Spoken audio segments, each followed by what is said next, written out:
গরিয়া পূজার আজকে শেষ দিন। এটার 7 দিন আগে শুরু হয়েছে এবং এই গরিয়া উৎসবের একটা ইতিহাস হল রাজা ধন্যমাণিক্যের আমলে রায়কচাক এবং রায়কসর বর্তমান মায়ানমারে গিয়ে ওনারা যুদ্ধ করে সেখান থেকে সাদা হাতি, সফেদ হাতি শিকার করে নিয়ে এসেছিলেন।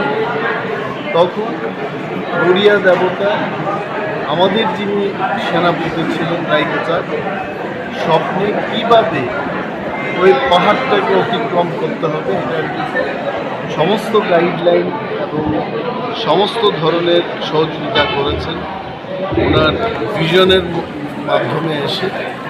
এবং সেই কাল থেকেই আজকে প্রায় আমাদের রাজত্বকালের যে বয়সটা আমাদের মহারাজা প্রথম কিশোর দেববর্মা, উনি আমাদের 186 নম্বর রাজা। তার মানে 151তম রাজার থেকে শুরু হয়েছে গরিয়া উৎসব পূজা এবং এটা বছরের পর বছর বহু বছর ধরে আমরা পালন করে আসছি।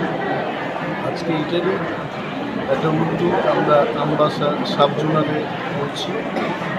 44টা আমাদের এডিসির সাবজোনালের প্রত্যেকটি সাবজোনালে এই গরিয়া উৎসব বা গরিয়াতে আমরা আয়োজন করেছি এবং করছি। তার জন্য আমরা 44 লক্ষ টাকা খরচ করেছি। প্রত্যেক সাবজোনালকে 1 লক্ষ টাকা করে আমরা দিয়েছি। আগামী দিনগুলোতে আরও সুন্দরভাবে মেলা এবং নানা সাংস্কৃতিক অনুষ্ঠান এবং কেনা বেচার মাধ্যমে এই ট্রেডটাকে আমরা কীভাবে সাকসেসফুল করতে পারি সেই দিকে আমরা চিন্তা ভাবনা করছি। ধন্যবাদ।